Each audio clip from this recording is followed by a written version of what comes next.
I was attracted to him. I thought about him in that way, to borrow a phrase from the middle school vernacular, but the actual touch, the realized touch, it was all wrong. Then I found myself worrying I would have to make out with him to get to Amsterdam, which is not the kind of thing you want to be thinking because A, it shouldn't have even been a question whether I wanted to kiss him, and B, kissing someone so that you can get a free trip is perilously close to full-on hooking, and I have to confess that while I did not fancy myself a particularly good person, I never thought my first real sexual action would be prostitutional. But then again, he hadn't tried to kiss me. He'd only touched my face, which is not even sexual. It was not a move designed to elicit arousal, but it was certainly a designed move because Augustus Waters was no improviser. So what had he been trying to convey? And why hadn't I wanted to accept it? At some point, I realized I was Caitlining the encounter, so I decided to text Caitlin and ask for some advice. She called immediately. "I have a boy problem," I said. "Delicious," Caitlin responded. I told her all about it, complete with the awkward face-touching, leaving out only Amsterdam and Augustus's name. "You're sure he's hot?" she asked when I was finished. "Pretty sure," I said. "Athletic?" "Yeah, he used to play basketball for North Central." "Wow, how'd you meet him?" "This hideous support group." "Huh."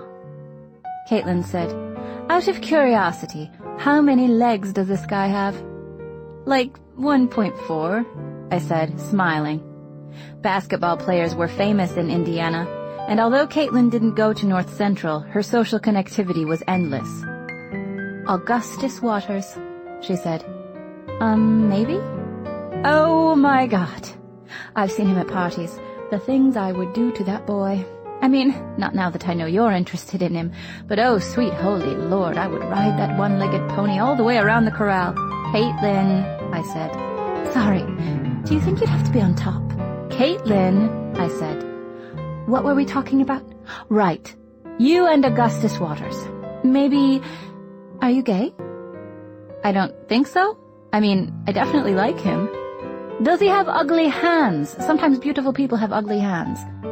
"No, he has kind of amazing hands." She said. I said.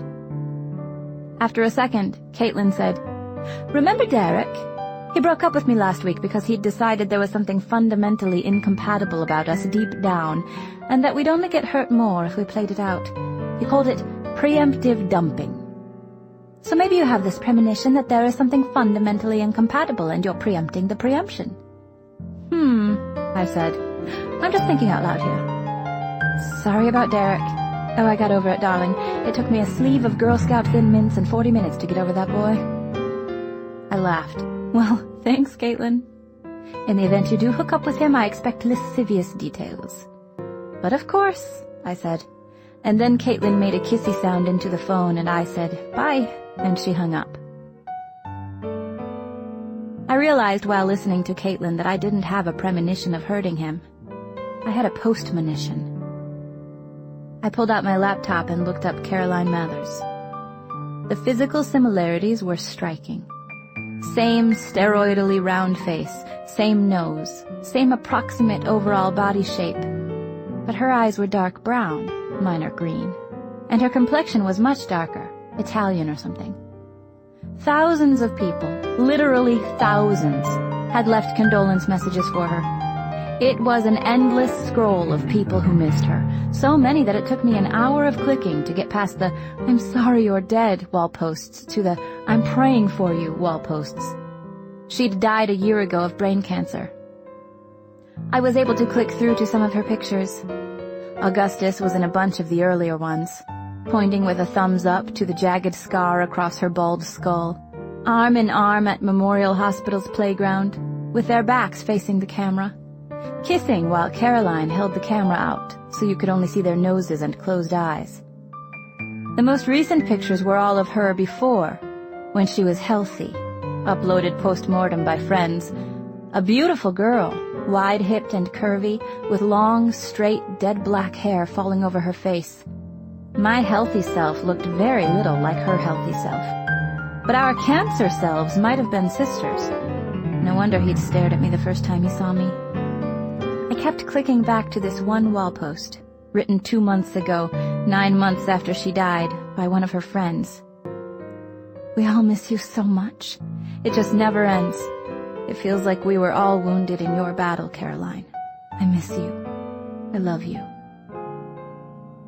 After a while, Mom and Dad announced it was time for dinner. I shut down the computer and got up, but I couldn't get the wall post out of my mind, and for some reason it made me nervous and unhungry. I kept thinking about my shoulder, which hurt, and also I still had the headache, but maybe only because I'd been thinking about a girl who'd died of brain cancer. I kept telling myself to compartmentalize, to be here now at the circular table, arguably too large in diameter for 3 people and definitely too large for 2, with this soggy broccoli and a black bean burger that all the ketchup in the world could not adequately moisten. I told myself that imagining a met in my brain or my shoulder would not affect the invisible reality going on inside of me, and that therefore all such thoughts were wasted moments in a life composed of a definitionally finite set of such moments. I even tried to tell myself to live my best life today. For the longest time, I couldn't figure out why something a stranger had written on the internet to a different and deceased stranger was bothering me so much and making me worry that there was something inside my brain, which really did hurt, although I knew from years of experience that pain is a blunt and non-specific diagnostic instrument. Because there had not been an earthquake in Papua New Guinea that day, my parents were all hyper-focused on me, and so I could not hide this flash flood of anxiety. "Is everything all right?" asked Mom as I ate. "Uh-huh," I said.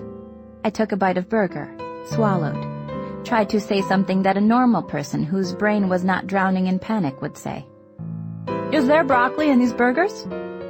"A little," Dad said. "Pretty exciting that you might go to Amsterdam." "Yeah," I said. I tried not to think about the word wounded, which of course is a way of thinking about it. "Hazel," Mom said. "Where are you right now?" "Just thinking, I guess," I said. "Twitter-pated," my dad said, smiling.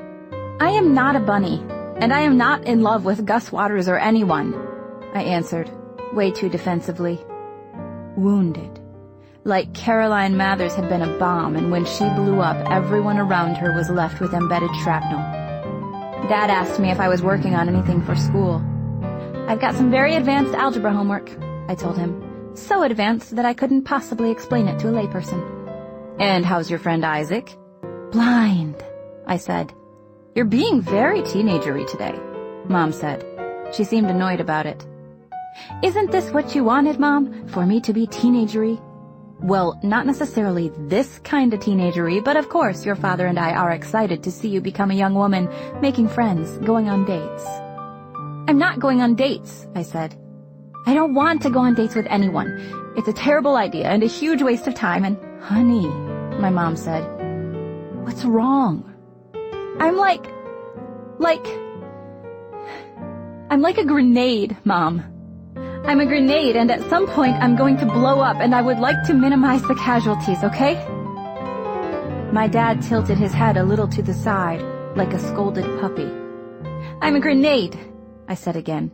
"I just want to stay away from people and read books and think and be with you guys because there's nothing I can do about hurting you. You're too invested, so please just let me do that, okay? I'm not depressed, I don't need to get out more, and I can't be a regular teenager because I'm a grenade." "Hazel," Dad said, and then choked up. He cried a lot, my dad. "I'm going to go to my room and read for a while, okay? I'm fine. I really am fine. I just want to go read for a while." I started out trying to read this novel I'd been assigned, but we lived in a tragically thin-walled home, so I could hear much of the whispered conversation that ensued. My dad saying, "It kills me," and my mom saying, "That's exactly what she doesn't need to hear," and my dad saying, "I'm sorry, but," and my mom saying, "Are you not grateful?" and him saying, "God, of course I'm grateful." I kept trying to get into this story, but I couldn't stop hearing them. So I turned on my computer to listen to some music, and with Augustus's favorite band, The Hectic Glow, as my soundtrack, I went back to Caroline Mather's tribute pages, reading about how heroic her fight was, and how much she was missed, and how she was in a better place, and how she would live forever in their memories, and how everyone who knew her, everyone, was laid low by her leaving. Maybe I was supposed to hate Caroline Mathers or something because she'd been with Augustus, but I didn't. I couldn't see her very clearly amid all the tributes, but there didn't seem to be much to hate. She seemed to be mostly a professional sick person, like me, which made me worry that when I died they'd have nothing to say about me except that I fought heroically, as if the only thing I'd ever done was have cancer. Anyway, eventually I started reading Caroline Mather's little notes, which were mostly actually written by her parents because I guess her brain cancer was of the variety that makes you not you before it makes you not alive. So it was all like, Caroline continues to have behavioral problems. She's struggling a lot with anger and frustration over not being able to speak. We are frustrated about these things too, of course, but we have more socially acceptable ways of dealing with our anger. Gus has taken to calling Caroline Hulk Smash, which resonates with the doctors. There's nothing easy about this for any of us, but you take your humor where you can get it. Hoping to go home on Thursday. We'll let you know. She didn't go home on Thursday, needless to say. So of course I tensed up when he touched me. To be with him was to hurt him, inevitably. And that's what I'd felt as he reached for me. I'd felt as though I were committing an act of violence against him, because I was. I decided to text him. I wanted to avoid a whole conversation about it. Hi, so, okay. I don't know if you'll understand this, but I can't kiss you or anything. Not that you'd necessarily want to, but I can't. When I try to look at you like that, all I see is what I'm going to put you through. Maybe that doesn't make sense to you. Anyway, sorry. He responded a few minutes later. Okay. I wrote back. Okay. He responded, oh my God, stop flirting with me. I just said, okay. My phone buzzed moments later. I was kidding, Hazel Grace. I understand. But we both know that okay is a very flirty word. Okay is bursting with sensuality. I was very tempted to respond okay again, but I pictured him at my funeral, and that helped me text properly. Sorry. I tried to go to sleep with my headphones still on, but then after a while my mom and dad came in, and my mom grabbed Bluey from the shelf and hugged him to her stomach, and my dad sat down in my desk chair, and without crying he said, you are not a grenade. Not to us. Thinking about you dying makes us sad, Hazel. But you are not a grenade. You are amazing. You can't know, sweetie, because you've never had a baby become a brilliant young reader with a side interest in horrible television shows, but the joy you bring us is so much greater than the sadness we feel about your illness. Okay, I said. Really, my dad said. I wouldn't bullshit you about this. If you were more trouble than you're worth, we'd just toss you out on the streets. We're not sentimental people, Mom added, deadpan. We'd leave you at an orphanage with a note pinned to your pajamas. I laughed. You don't have to go to support group, Mom added. You don't have to do anything, except go to school. She handed me the bear. I think Bluey can sleep on the shelf tonight, I said. Let me remind you that I am more than 33 half years old. Keep him tonight, she said. Mom, I said. He's lonely, she said. Oh my God, Mom, I said. But I took stupid Bluey and kind of cuddled with him as I fell asleep. I still had one arm draped over Bluey, in fact, when I awoke just after 4 a.m. with an apocalyptic pain fingering out from the unreachable center of my head. Chapter 7. I screamed to wake up my parents, and they burst into the room, but there was nothing they could do to dim the supernovae exploding inside my brain, an endless chain of intercranial firecrackers that made me think that I was once and for all going, and I told myself, as I've told myself before, that the body shuts down when the pain gets too bad, that consciousness is temporary, that this will pass. But just like always, I didn't slip away. I was left on the shore with the waves washing over me, unable to drown. Dad drove, talking on the phone with the hospital, while I lay in the back with my head in Mom's lap. There was nothing to do. Screaming made it worse. All stimuli made it worse, actually.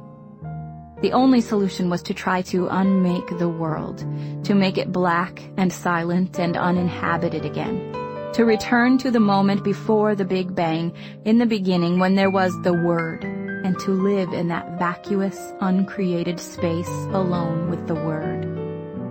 People talk about the courage of cancer patients, and I do not deny that courage. I had been poked and stabbed and poisoned for years, and still I trod on. But make no mistake, in that moment, I would have been very, very happy to die. I woke up in the ICU. I could tell I was in the ICU because I didn't have my own room, and because there was so much beeping, and because I was alone. They don't let your family stay with you 24/7 in the ICU at Children's because it's an infection risk. There was wailing down the hall. Somebody's kid had died. I was alone. I hit the red call button. A nurse came in seconds later. "Hi," I said. "Hello, Hazel. I'm Allison, your nurse," she said. "Hi, Allison, my nurse," I said. Whereupon I started to feel pretty tired again. But I woke up a bit when my parents came in, crying and kissing my face repeatedly, and I reached up for them and tried to squeeze, but my everything hurt when I squeezed.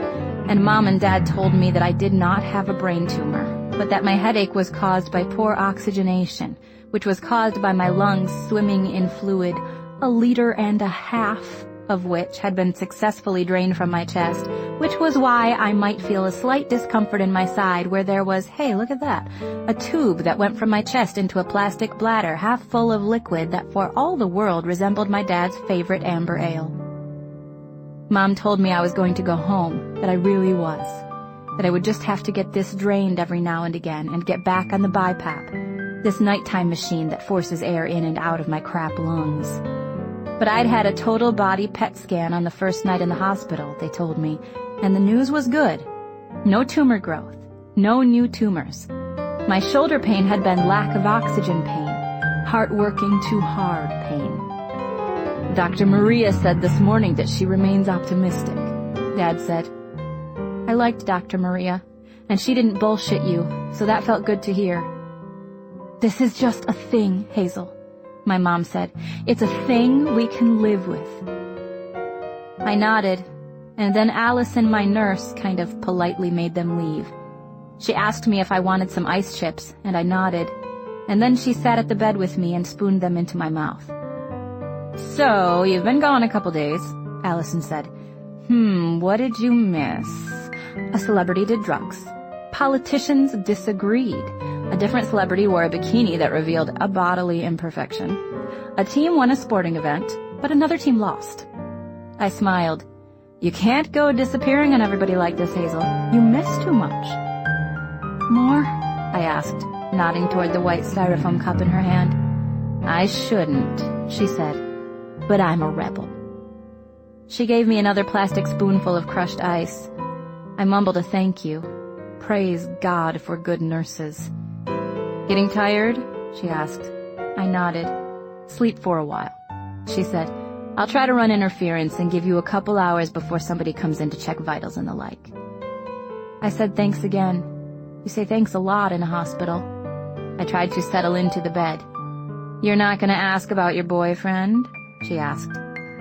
Don't have one, I told her. Well, there's a kid who has hardly left the waiting room since you got here, she said. He hasn't seen me like this, has he? No, family only. I nodded and sank into an aqueous sleep.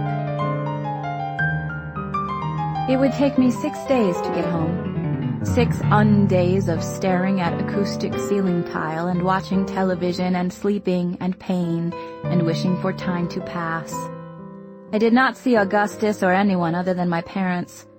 My hair looked like a bird's nest, my shuffling gait like a dementia patient's. I felt a little better each day, though. Each sleep ended to reveal a person who seemed a bit more like me. Sleep fights cancer, regular Dr. Jim said for the 1,000th time as he hovered over me one morning surrounded by a coterie of medical students. Then I am a cancer-fighting machine, I told him. That you are, Hazel. Keep resting, and hopefully we'll get you home soon. On Tuesday, they told me I'd go home on Wednesday.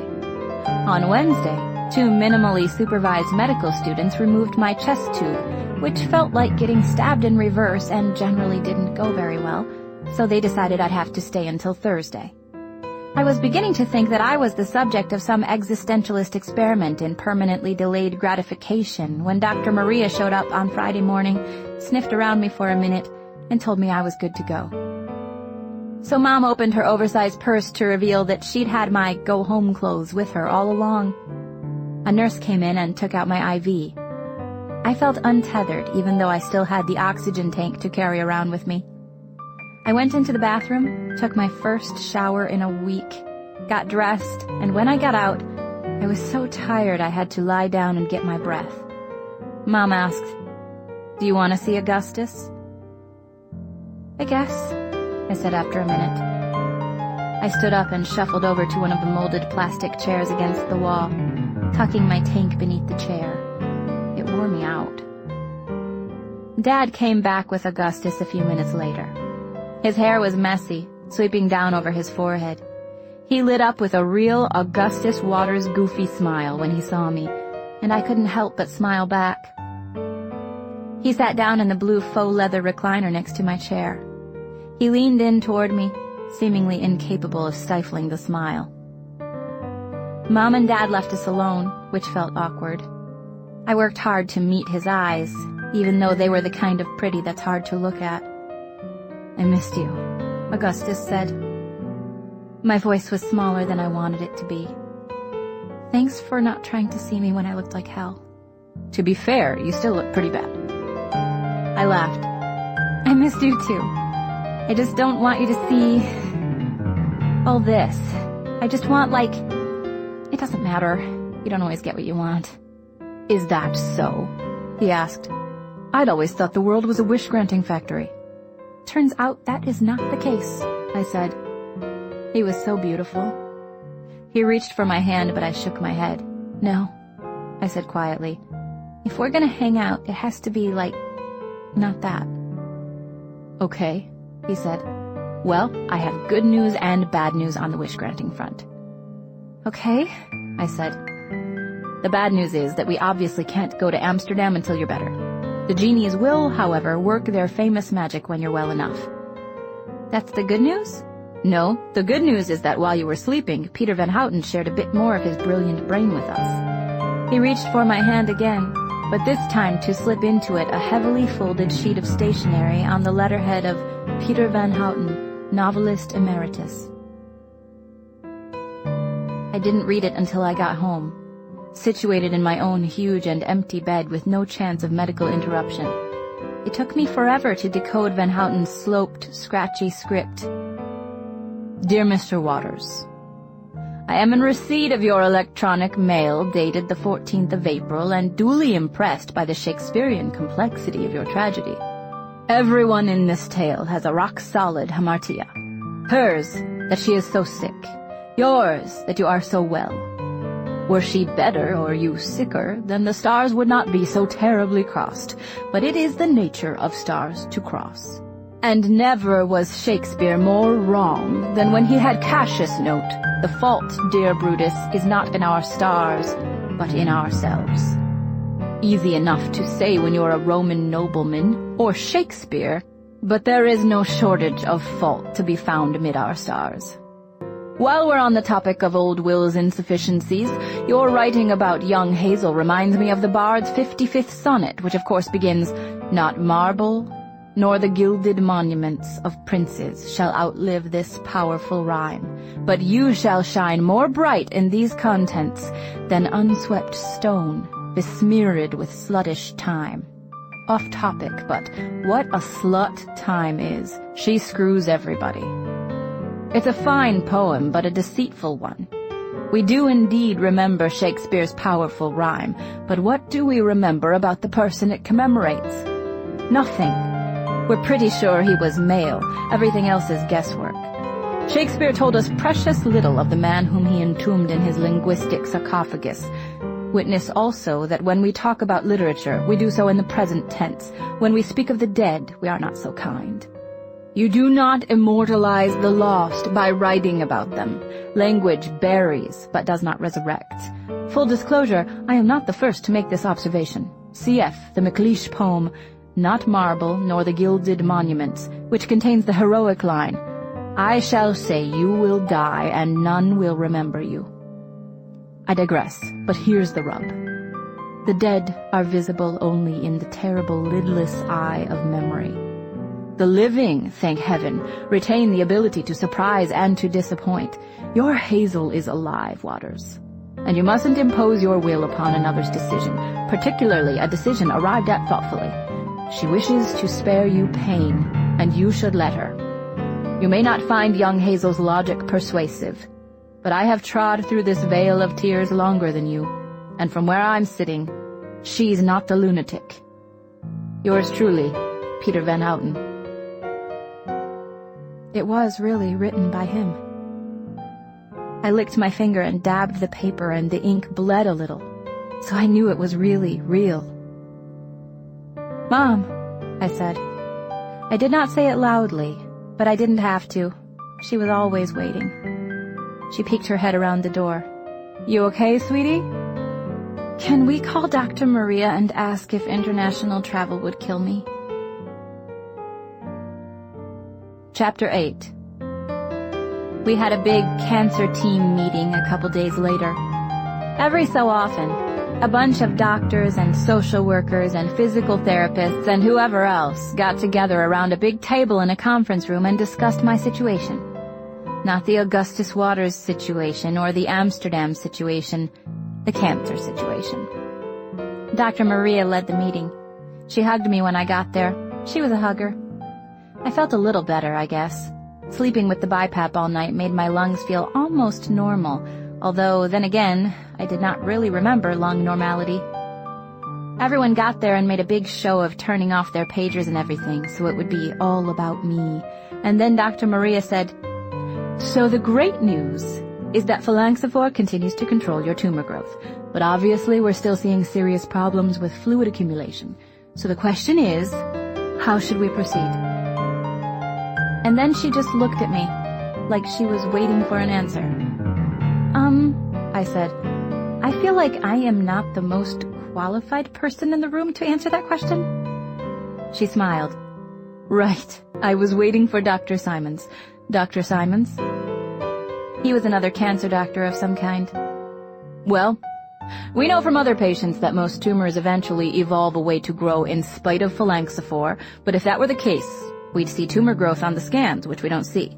So it's not that yet. Yet, I thought. Dr. Simons tapped at the table with his forefinger. The thought around here is that it's possible the phalanxophore is worsening the edema, but we'd face far more serious problems if we discontinued its use. Dr. Maria added, We don't really understand the long-term effects of phalanxophore. Very few people have been on it as long as you have. So we're gonna do nothing? We're going to stay the course, Dr. Maria said, but we'll need to do more to keep that edema from building up. I felt kind of sick for some reason, like I was going to throw up. I hated cancer team meetings in general, but I hated this one in particular. Your cancer is not going away, Hazel, but we've seen people live with your level of tumor penetration for a long time. I did not ask what constituted a long time. I'd made that mistake before. I know that coming out of the ICU, it doesn't feel this way, but this fluid is, at least for the time being, manageable. Can't I just get like a lung transplant or something? I asked. Dr. Maria's lips shrank into her mouth. You would not be considered a strong candidate for a transplant, unfortunately, she said. I understood. No use wasting good lungs on a hopeless case. I nodded, trying not to look like that comment hurt me. My dad started crying a little. I didn't look over at him, but no one said anything for a long time, so his hiccuping cry was the only sound in the room. I hated hurting him. Most of the time I could forget about it, but the inexorable truth is this. They might be glad to have me around, but I was the alpha and the omega of my parents' suffering. Just before the miracle, when I was in the ICU and it looked like I was going to die and Mom was telling me it was okay to let go, and I was trying to let go but my lungs kept searching for air, Mom sobbed something into Dad's chest that I wish I hadn't heard, and that I hope she never finds out that I did hear. She said, "I won't be a mom anymore." It gutted me pretty badly. I couldn't stop thinking about that during the whole cancer team meeting. I couldn't get it out of my head, how she sounded when she said that, like she would never be okay again, which probably she wouldn't. Anyway, eventually we decided to keep things the same, only with more frequent fluid drainings. At the end, I asked if I could travel to Amsterdam, and Dr. Simons actually and literally laughed. But then Dr. Maria said, "Why not?" And Simons said dubiously, "Why not?" And Dr. Maria said, "Yeah, I don't see why not. They've got oxygen on the planes after all." Dr. Simons said, "Are they just going to gate check a BiPAP?" And Maria said, "Yeah, or have one waiting for her." Placing a patient, one of the most promising phalanxophore survivors no less, on an 8-hour flight from the only physicians intimately familiar with her case. That's a recipe for disaster. Dr. Maria shrugged. "It would increase some risks," she acknowledged, but then she turned to me and said, "But it's your life." Except not really. On the car ride home, my parents agreed. I would not be going to Amsterdam unless and until there was medical agreement that it would be safe. Augustus called that night after dinner. I was already in bed. After dinner had become my bedtime for the moment. Propped up with a gajillion pillows and also Bluey, with my computer on my lap. I picked up saying, "Bad news," and he said, "Shit, what?" "I can't go to Amsterdam. One of my doctors thinks it's a bad idea." He was quiet for a second. "God," he said, "I should have just paid for it myself. Should have just taken you straight from the funky bones to Amsterdam." But then I would have had a probably fatal episode of deoxygenation in Amsterdam, and my body would have been shipped home in the cargo hold of an airplane, I said. "Well, yeah," he said, "but before that, my grand romantic gesture would have totally gotten me laid." I laughed pretty hard enough that I felt where the chest tube had been. "You laugh because it's true," he said. I laughed again. "It's true, isn't it?" "Probably not," I said, and then after a moment added, "Although you never know." He moaned in misery. "I'm gonna die a virgin," he said. "You're a virgin?" I asked, surprised. "Hazel Grace," he said. "Do you have a pen and a piece of paper?" I said I did. "Okay, please draw a circle." I did. "Now draw a smaller circle within that circle." I did. "The larger circle is virgins. The smaller circle is 17-year-old guys with one leg." I laughed again and told him that having most of your social engagements occur at a children's hospital also did not encourage promiscuity. And then we talked about Peter Van Houten's amazingly brilliant comment about the sluttiness of time. And even though I was in bed and he was in his basement, it really felt like we were back in that uncreated third space, which was a place I really liked visiting with him. Then I got off the phone and my mom and dad came into my room. And even though it was really not big enough for all three of us, they lay on either side of the bed with me and we all watched ANTM on the little TV in my room. This girl I didn't like, Selena, got kicked off, which made me really happy for some reason. Then Mom hooked me up to the BiPAP and tucked me in, and Dad kissed me on the forehead, a kiss all of stubble. And then I closed my eyes. The BiPAP essentially took control of my breathing away from me, which was intensely annoying. But the great thing about it was that it made all this noise, rumbling with each inhalation and whirring as I exhaled. I kept thinking that it sounded like a dragon breathing in time with me, like I had this pet dragon who was cuddled up next to me and cared enough about me to time his breaths to mine. I was thinking about that as I sank into sleep. I got up late the next morning. I watched TV in bed and checked my email, and then after a while started crafting an email to Peter Van Houten about how I couldn't come to Amsterdam, but I swore upon the life of my mother that I would never share any information about the characters with anyone, that I didn't even want to share it, because I was a terribly selfish person, and could he please just tell me if the Dutch tulip man is for real and if Anna's mom marries him, and also about Sisyphus the hamster. But I didn't send it. It was too pathetic even for me. Around 3, when I figured Augustus would be home from school, I went into the backyard and called him. As the phone rang, I sat down on the grass, which was all overgrown and dandelion-y. That swing set was still back there, weeds growing out of the little ditch I'd created from kicking myself higher as a little kid. I remembered Dad bringing home the kit from Toys R Us and building it in the backyard with a neighbor. He'd insisted on swinging on it first to test it, and the thing damn near broke. The sky was gray and low and full of rain, but not yet raining. I hung up when I got Augustus's voicemail and then put the phone down in the dirt beside me and kept looking at the swing set, thinking that I would give up all the sick days I had left for a few healthy ones. I tried to tell myself that it could be worse, that the world was not a wish-granting factory, that I was living with cancer, not dying of it, that I mustn't let it kill me before it kills me. And then I just started muttering, stupid, stupid, stupid, stupid, stupid, stupid, over and over again until the sound unhinged from its meaning. I was still saying it when he called back. "Hi," I said. "Hazel Grace," he said. "Hi," I said again. "Are you crying, Hazel Grace?" "Kind of." "Why?" he asked. "'Cause I want to go to Amsterdam, and I want him to tell me what happens after the book is over.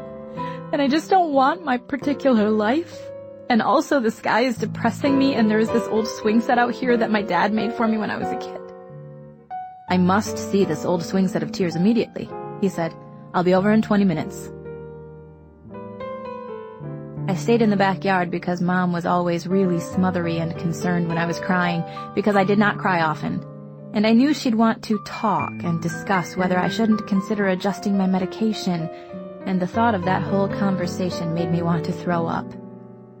It's not like I had some utterly poignant, well-lit memory of a healthy father pushing a healthy child and the child saying, "Higher, higher, higher," or some other metaphorically resonant moment. The swing set was just sitting there, abandoned. The 2 little swings hanging still and sad from a grayed plank of wood. The outline of the seats like a kid's drawing of a smile. Behind me, I heard the sliding glass door open. I turned around. It was Augustus, wearing khaki pants and a short-sleeved plaid button-down. I wiped my face with my sleeve and smiled. "Hi," I said. It took him a second to sit down on the ground next to me, and he grimaced as he landed rather ungracefully on his ass. "Hi," he said finally. I looked over at him. He was looking past me into the backyard. "I see your point," he said as he put an arm around my shoulder. "That is one sad goddamn swing set." I nudged my head into his shoulder. "Thanks for offering to come over. You realize that trying to keep your distance from me will not lessen my affection for you," he said. "I guess," I said. "All efforts to save me from you will fail," he said. "Why? Why would you even like me? Haven't you put yourself through enough of this?" I asked, thinking of Caroline Mathers.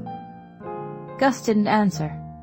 He just held on to me, his fingers strong against my left arm. "We gotta do something about this frigging swing set," he said. "I'm telling you, it's 90% of the problem." Once I'd recovered, we went inside and sat down on the couch right next to each other, the laptop half on his fake knee and half on mine. "Hot," I said of the laptop's base. Is it now? He smiled. Gus loaded this giveaway site called Free No Catch, and together we wrote an ad. Headline? He asked. Swing set needs home, I said. Desperately lonely swing set needs loving home, he said. Lonely, vaguely pedophilic swing set seeks the butts of children, I said. He laughed. That's why. What? That's why I like you. Do you realize how rare it is to come across a hot girl who creates an adjectival version of the word pedophile? You're so busy being you that you have no idea how utterly unprecedented you are. I took a deep breath through my nose. There was never enough air in the world, but the shortage was particularly acute in that moment. We wrote the ad together, editing each other as we went. In the end, we settled upon this. Desperately lonely swing set needs loving home. One swing set, well-worn but structurally sound, seeks new home. Make memories with your kid or kids so that someday he or she or they will look into the backyard and feel the ache of sentimentality as desperately as I did this afternoon. It's all fragile and fleeting, dear reader, but with this swing set, your child or children will be introduced to the ups and downs of human life gently and safely, and may also learn the most important lesson of all. No matter how hard you kick, no matter how high you get, you can't go all the way around. Swing set currently resides near 83rd and Spring Mill. After that, we turned on the TV for a little while, but we couldn't find anything to watch, so I grabbed An Imperial Affliction off the bedside table and brought it back into the living room, and Augustus Waters read to me while Mom, making lunch, listened in. Mother's glass eye turned inward, Augustus began. As he read, I fell in love the way you fall asleep, slowly and then all at once. When I checked my email an hour later, I learned that we had plenty of swing set suitors to choose from. In the end, we picked a guy named Daniel Alvarez who'd included a picture of his 3 kids playing video games with the subject line, I just want them to go outside. I emailed him back and told him to pick it up at his leisure. Augustus asked if I wanted to go with him to support group, but I was really tired from my busy day of having cancer, so I passed. We were sitting there on the couch together, and he pushed himself up to go but then fell back down onto the couch and sneaked a kiss onto my cheek. Augustus, I said. Friendly, he said. He pushed himself up again and really stood this time, then took 2 steps over to my mom and said, Always a pleasure to see you. And my mom opened her arms to hug him, whereupon Augustus leaned in and kissed my mom on the cheek. He turned back to me. See? He asked. I went to bed right after dinner, the BiPAP drowning out the world beyond my room. I never saw the swing set again. I slept for a long time, 10 hours, possibly because of the slow recovery, and possibly because sleep fights cancer, and possibly because I was a teenager with no particular wake-up time. I wasn't strong enough yet to go back to classes at MCC. When I finally felt like getting up, I removed the BiPAP snout from my nose, put my oxygen nubbins in, turned them on, and then grabbed my laptop from beneath my bed, where I'd stashed it the night before. I had an email from Lidewij Vliegentart. Dear Hazel, I have received word via the genies that you will be visiting us with Augustus Waters and your mother beginning on 3rd of May. Only a week away. Peter and I are delighted and cannot wait to make your acquaintance. Your hotel, the Philosophe, is just 1 street away from Peter's home. Perhaps we should give you 1 day for the jet lag, yes? So if convenient, we will meet you at Peter's home on the morning of 4th May at perhaps 10 o'clock for a cup of coffee and for him to answer questions you have about his book. And then perhaps afterward we can tour a museum or the Anne Frank house. With all best wishes, Lidewij Vliegentart, Executive Assistant to Mr. Peter Van Houten, author of An Imperial Affliction. Mom, I said. She didn't answer. Mom! I shouted. Nothing. Again, louder. Mom! She ran in wearing a threadbare pink towel under her armpits, dripping, vaguely panicked. "What's wrong?" "Nothing. Sorry, I didn't know you were in the shower," I said. "Bath," she said. "I was just—" She closed her eyes. "Just trying to take a bath for 5 seconds. Sorry, what's going on?" "Can you call the genies and tell them the trip is off? I just got an email from Peter Van Houten's assistant. She thinks we're coming." She pursed her lips and squinted past me. "What?" I asked. "I'm not supposed to tell you until your father gets home." "What?" I asked again. "Trip's on," she said finally. "Dr. Maria called us last night and made a convincing case that you need to live your—" "Mom, I love you so much!" I shouted, and she came to the bed and let me hug her. I texted Augustus because I knew he was in school. "Still free May 3? Smiley face. He texted back immediately. "Everything's coming up waters." If I could just stay alive for a week, I'd know the unwritten secrets of Anna's mom and the Dutch tulip guy. I looked down my blouse at my chest. "Keep your shit together," I whispered to my lungs. Chapter 9. The day before we left for Amsterdam, I went back to support group for the first time since meeting Augustus. The cast had rotated a bit down there in the literal heart of Jesus. I arrived early, enough time for perennially strong appendiceal cancer survivor Lyda to bring me up to date on everyone as I ate a grocery store chocolate chip cookie while leaning against the dessert table. 12-year-old leukemic Michael had passed away.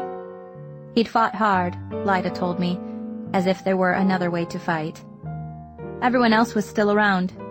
Ken was NEC after radiation.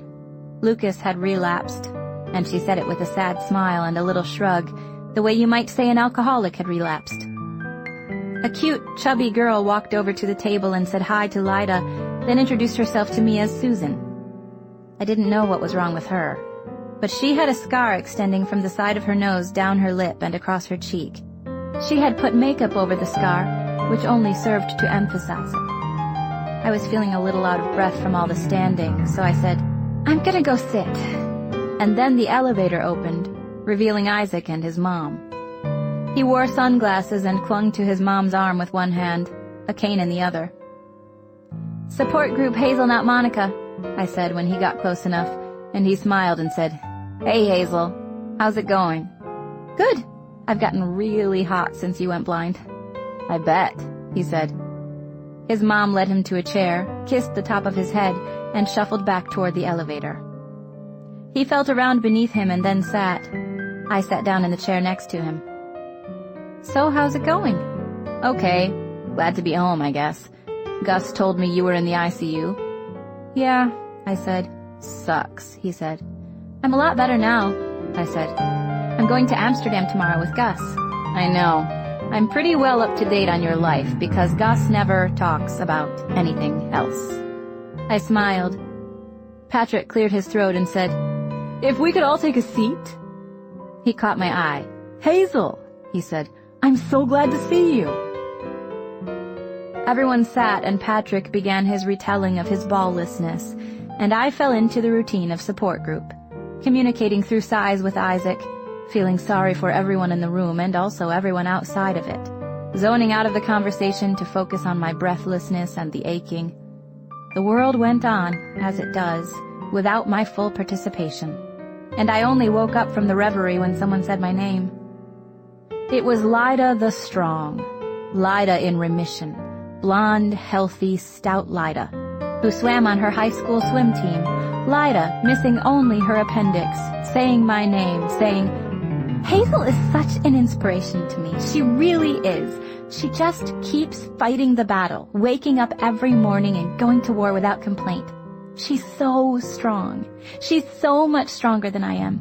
I just wish I had her strength." "Hazel?" Patrick asked. "How does that make you feel?" I shrugged and looked over at Lyda. "I'll give you my strength if I can have your remission." I felt guilty as soon as I said it. "I don't think that's what Lyda meant," Patrick said. "I think she—" But I'd stopped listening. After the prayers for the living and the endless litany of the dead, with Michael tacked on to the end, we held hands and said, "Living our best life today." Lyda immediately rushed up to me full of apology and explanation, and I said, No, it's really fine," waving her off, and I said to Isaac, "Care to accompany me upstairs?" He took my arm, and I walked with him to the elevator, grateful to have an excuse to avoid the stairs. I'd almost made it all the way to the elevator when I saw his mom standing in a corner of the literal heart.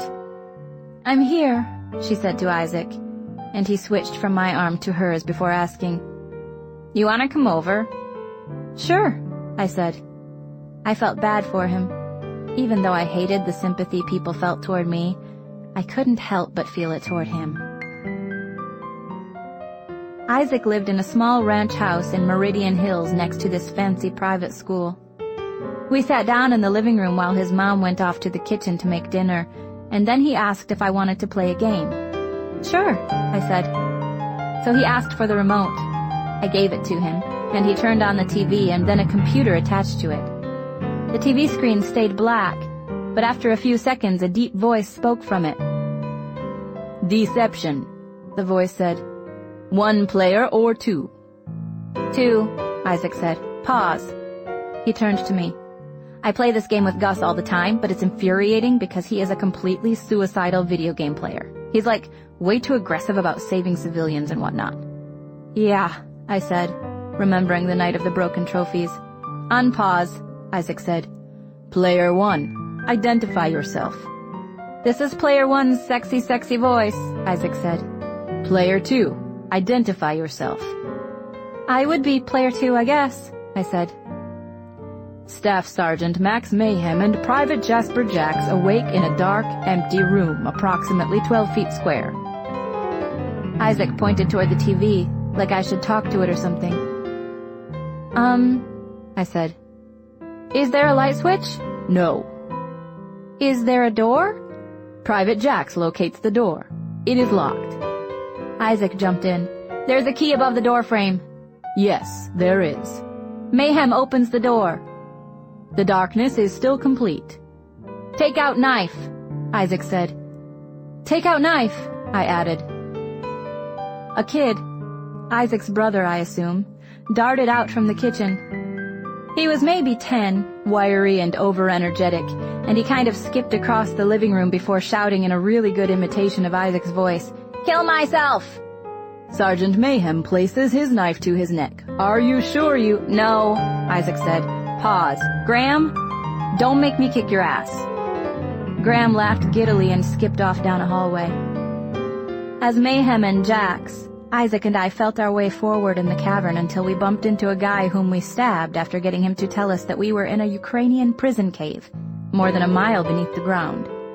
As we continued, sound effects, a raging underground river, voices speaking in Ukrainian and accented English, led you through the cave, but there was nothing to see in this game. After playing for an hour, we began to hear the cries of a desperate prisoner pleading, "God help me! God help me!" "Pause," Isaac said.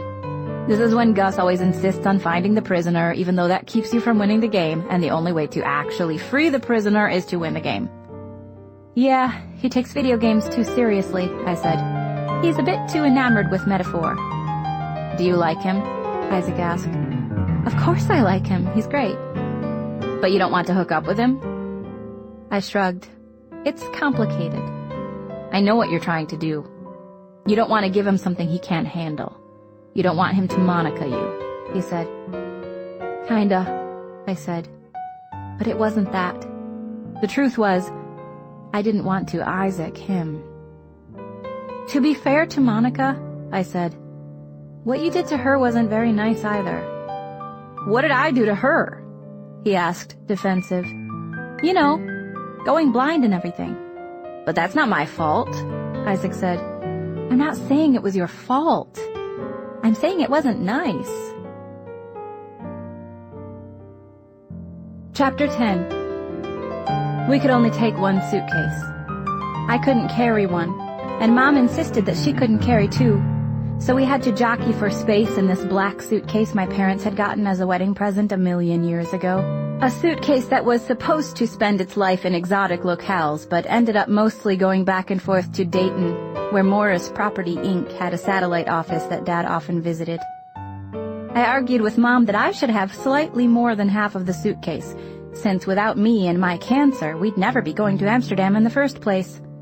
Mom countered that since she was twice as large as me and therefore required more physical fabric to preserve her modesty, she deserved at least 2/3 of the suitcase. In the end, we both lost. So it goes. Our flight didn't leave until noon, but Mom woke me up at 5:30, turning on the light and shouting, "Amsterdam!"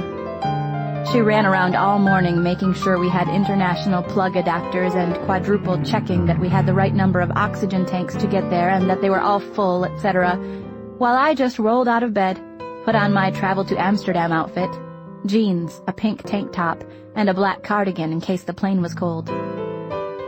The car was packed by 6:15, whereupon Mom insisted that we eat breakfast with Dad, although I had a moral opposition to eating before dawn on the grounds that I was not a 19th century Russian peasant fortifying myself for a day in the fields. But anyway, I tried to stomach down some eggs while Mom and Dad enjoyed these homemade versions of Egg McMuffins they liked. "Why are breakfast foods?" I asked them. "Like, why don't we have curry for breakfast?" "Hazel, eat." "But why?" I asked. I mean, seriously. How did scrambled eggs get stuck with breakfast exclusivity? You can put bacon on a sandwich without anyone freaking out, but the moment your sandwich has an egg, boom, it's a breakfast sandwich. Dad answered with his mouth full. "When you come back, we'll have breakfast for dinner. Deal?" "I don't want to have breakfast for dinner," I answered, crossing knife and fork over my mostly full plate. "I want to have scrambled eggs for dinner without this ridiculous construction that a scrambled egg-inclusive meal is breakfast, even when it occurs at dinner time." "You've got to pick your battles in this world, Hazel," my mom said. "But if this is the issue you want to champion, we will stand behind you." "Quite a bit behind you," my dad added, and Mom laughed. Anyway, I knew it was stupid, but I felt kind of bad for scrambled eggs. After they finished eating, Dad did the dishes and walked us to the car. Of course, he started crying, and he kissed my cheek with his wet, stubbly face. He pressed his nose against my cheekbone and whispered, "I love you. I'm so proud of you." For what? I wondered. "Thanks, Dad." "I'll see you in a few days, okay, sweetie? I love you so much."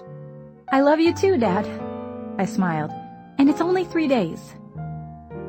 As we backed out of the driveway, I kept waving at him. He was waving back and crying.